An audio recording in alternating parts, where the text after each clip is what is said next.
नमस्कार दोस्तों, स्वागत आप सभी का। जैसे कि आप सभी जानते हैं, हम 10th क्लास का चैप्टर नंबर 4 जो है उसके बारे में चर्चा कर रहे हैं और उसका आज हम 4th नंबर वीडियो अर्थात पार्ट 4 पढ़ने जा रहे हैं और वो है संरचना के आधार पर हाइड्रोकार्बन। देखिए, जैसा कि हमने पिछले वीडियो में इससे ऊपर की सारी चीज़ें समझ ली हैं, तो अब हम समझने की कोशिश करेंगे कि संरचना के आधार पर हाइड्रोकार्बन कौन कौन से होते हैं और किस प्रकार इनका निर्माण होता है। तो सबसे पहले बात करते हैं सीधी श्रृंखला वाले हाइड्रोकार्बन। देखिए, कुछ हाइड्रोकार्बन ऐसे होते हैं जिनकी कार्बन की एक सीधी श्रृंखला बनती है।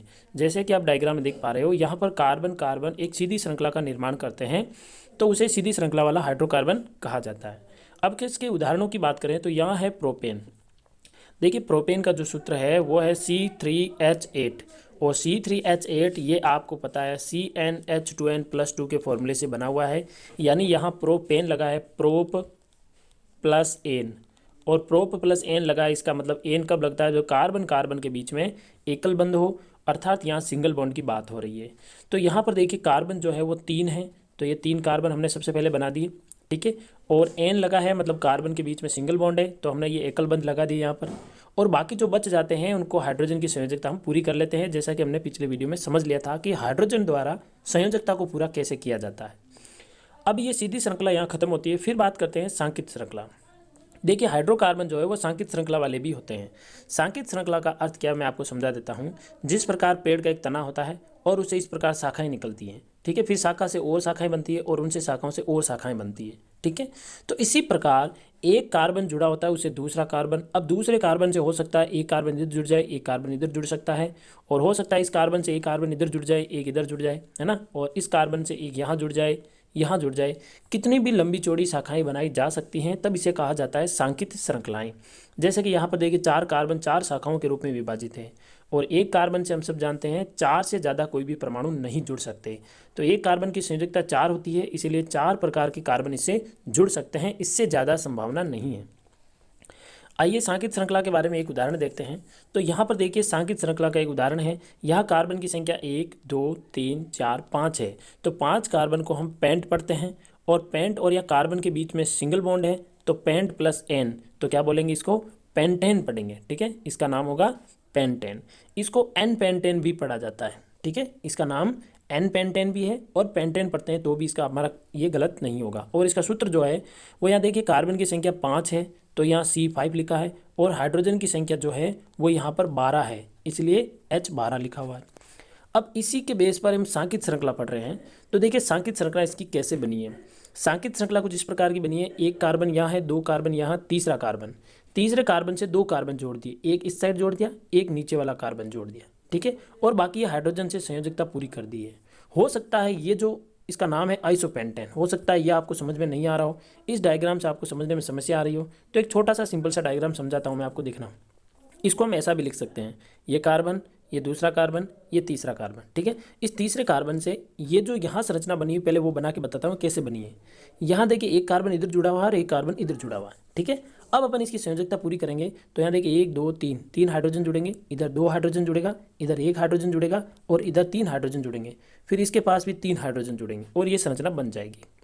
हम इनको ऐसे भी दर्शा सकते हैं, हाइड्रोजन यहाँ, हाइड्रोजन यहाँ, हाइड्रोजन यहाँ, और ऐसे इस प्रकार ये हाइड्रोजन अपन जोड़ सकते हैं, ठीक है। और इसके 3 हाइड्रोजन हैं तो ये 3 हाइड्रोजन जोड़ दी इससे, ठीक है, ये संरचना बनेगी। लेकिन यदि आप इसको एक दूसरे तरीके से, यहाँ पर जो मैंने किया है इसको ध्यान से देखना, यहाँ पर क्या बन रहा है, यहाँ पर 2 शाखाओं में विभाजित हो जाता है। कैसे? देखिए, इसको एक और उदाहरण द्वारा समझाता हूँ मैं आपको। यहाँ पर 4 कार्बन लेंगे तो फिर ये जो है वो हो जाएगा, इसका जो पीछे वाला समूह है इसको तो हम आइसो ही पढ़ेंगे, ठीक है, ये वाला समूह। और टोटल कार्बन 5 है, इसलिए आइसोपेंटेन। यदि 4 हुए तो आइसो ब्यूटेन पढ़ेंगे। अब मैं वही समझा रहा हूँ आपको। देखिए, कार्बन 1 2, अब ये कार्बन एक इधर ऐसे भी हो सकता है और दूसरा इधर भी हो सकता है, अर्थात इस कार्बन से 2 शाखाएं बंट जाती है तो उसको आइसो पढ़ा जाता है। और यहाँ टोटल कार्बन कितने हैं? 1 2 3 और 4 कार्बन है, तो 4 कार्बन को बोला जाता है ब्यूट, जैसा कि मैंने पिछले वीडियो में समझा दिया था। और सिंगल बॉन्ड है तो एन, तो इसको बोलेंगे ब्यूटेन, ठीक है। और इसको यहाँ आइसो, ये जो समूह है इसको आइसो पढ़ा जाता है, तो हम बोलेंगे आइसो ब्यूटेन, आइसो ब्यूटेन। देखो, ये वर्ड मैं फिर समझा देता हूँ। ये आइसो शब्द कब लगेगा? ये आइसो शब्द तब लगेगा जब यहाँ 2 शाखाओं में विभाजित हो जाता है। देखिए कार्बन जो है यहाँ 2 शाखाएं बना लेता है, तब ये जो यहाँ का समूह बनता है इसको आइसो पढ़ा जाता है। और टोटल कार्बन जो है उनको यहाँ लिखा जाता है, अगर वो 4 है तो ब्यूटेन, 5 है तो पेंटेन, 6 है तो हेक्सेन, 7 है तो सेप्टेन, इस प्रकार। तो आई होप ये चीज़ आपको समझ में आ गई होगी। आप इस संरचना को इस फॉर्मेट में भी बना सकते हैं। जैसा कि यहाँ पर एक बॉन्ड जो है थोड़ा लंबा दिया हुआ है, तो आप अपनी नोटबुक में करो तो इस टाइप से कर लेना, मैं आपको समझा देता हूँ। देखिए इसको आप ऐसे भी बना सकते हैं। कैसे बनाएंगे?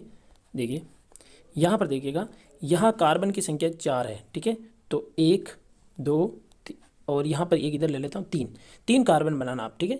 अब 3 कार्बन से 2 कार्बन शाखाओं में बन जाते हैं। तो 2 शाखाओं में कैसे बनेंगे? देखिए एक आप इधर बना दीजिए, एक इधर बना दीजिए, ये आपका गलत नहीं होगा, ठीक है। हो गए 5 कार्बन। अब इनकी संयोजकता पूरी कर दीजिए। देखिए 3 हाइड्रोजन जुड़ेंगे इनसे, 1 2 3, इससे 2 बॉन्ड तो बन गए, तो इससे एक हाइड्रोजन और जुड़ेगा। और यहाँ देखिए 3 बॉन्ड बन गए, तो 1 हाइड्रोजन और जुड़ेगा, ठीक है। और इसके पास 3 हाइड्रोजन जुड़ेंगे, क्योंकि इसका 1 बॉन्ड बना है, तो अभी 3 हाइड्रोजन और बनेंगे, ठीक है। और इसके भी कितने बनेंगे? 3 हाइड्रोजन और जुड़ेंगे, ठीक है। आप ये संरचना भी अपनी नोटबुक में बना सकते हैं, ठीक है। अगर आपको यहाँ पर ये समझ में नहीं आ रहा हो जो मैंने ग्रीन में किया है, तो आप ऐसा बना लेना। चलिए आगे की तरफ बढ़ते हैं अपन। एक और संरचना समझिएगा। आइसो हमने समझ लिया था कि जहाँ पर कार्बन की 2 शाखाएं बंट जाती है उसे आइसो पढ़ा जाता है। फिर कार्बन की संख्या गिन लेंगे और बता देंगे कि 5 है तो पेंटेन, 6 है तो हेक्सेन। अब एक चीज़ और यहाँ पर आती है, वो है नियो। देखिए नियो क्या चीज़ है, मैं आपको बताता हूँ। यहाँ पर लिखा हुआ है नियो। इस नियो का अर्थ समझिएगा आप। देखिए जब एक कार्बन से 4 कार्बन जुड़ जाए, देखिए एक इधर, दूसरा ये पूरा है लंबा, ये तीसरा और ये चौथा। तो देखिए एक कार्बन से 1 2 3 और ये 4, इसको बोला जाता है नियो। और नियो कब होगा? जब एक कार्बन से 3 शाखाएं निकल जाती है। देखिए ये कार्बन जो है बीच वाला, इससे 3 शाखाएं निकली, 1 2 3, तब इसको नियो पढ़ा जाता है, ठीक है। और कार्बन की संख्या गिन लो, 1 2 3 4 5, तो नियो पेंटेन हो गया ये। और इनकी संयोजकता पूरी कर दो, तो देखिए 1 हाइड्रोजन 1 हाइड्रोजन 1 हाइड्रोजन। इसी प्रकार इनके 3 इलेक्ट्रॉन बचेंगे, तो एक इधर एक इधर एक इधर। और इसके भी 3 हाइड्रोजन, क्योंकि 3 इलेक्ट्रॉन बच जाते हैं। और इसी प्रकार इसके भी 3 हाइड्रोजन जुड़ जाएंगे। अब आप सोचो बीच वाले के क्यों नहीं जुड़ा? क्योंकि बीच वाले की संयोजकता पूरी है, एक इलेक्ट्रॉन इधर एक इधर एक इधर एक इधर, 4 इलेक्ट्रॉन पूरे हो जाते हैं। तो ये हो जाता है, यहाँ पर हमने जो पढ़ा है वो है नियोपेंटेन, ठीक है। तो आई होप ये नियोपेंटेन भी आपको अच्छे से समझ में आ गया होगा, ठीक है। तो यहाँ पर क्या लिखा देखिए, उपरोक्त तीनों उदाहरण से आणविक सूत्र समान है, लेकिन भिन्न भिन्न संरचनाओं वाले ऐसे यौगिक को संरचनात्मक समव्ययी कहा जाता है। आप यहाँ क्या देख रहे हो कि यहाँ पर भी 5 कार्बन है, ठीक है, यहाँ पर भी 5 कार्बन है, और इस प्रकार की जो संरचना बन रही है। और यहाँ देखिएगा, पीछे वीडियो में बता रहा हूँ, पीछे का जो हमने पढ़ा उसमें बता रहा हूँ आपको। यहाँ पर भी देखिए, यहाँ पर भी 5 कार्बन है, यहाँ पर भी 5 कार्बन है। तो एक ही संरचना से अलग अलग संरचना बनाई जा सकती है। यानी एक अणुसूत्र से अलग अलग संरचनाएं हम बना सकते हैं। एक सीधी रेखा में बना सकते हैं, दूसरा शाखाओं में बना सकते हैं। यदि शाखाओं में 2 इसकी शाखाएं निकल जाती है कार्बन की, तब उसको हम पढ़ेंगे आइसो। और यदि इसके पास 3 शाखाएं निकल जाती है, जैसे एक कार्बन इधर एक कार्बन इधर एक इधर, 3 शाखाएं निकल जाती है, तब इसको पढ़ते हैं नियो। आई होप ये चीज़ आपको समझ में आ गई होगी। तो मिलते हैं अगली क्लास में, तब तक के लिए जय हिंद।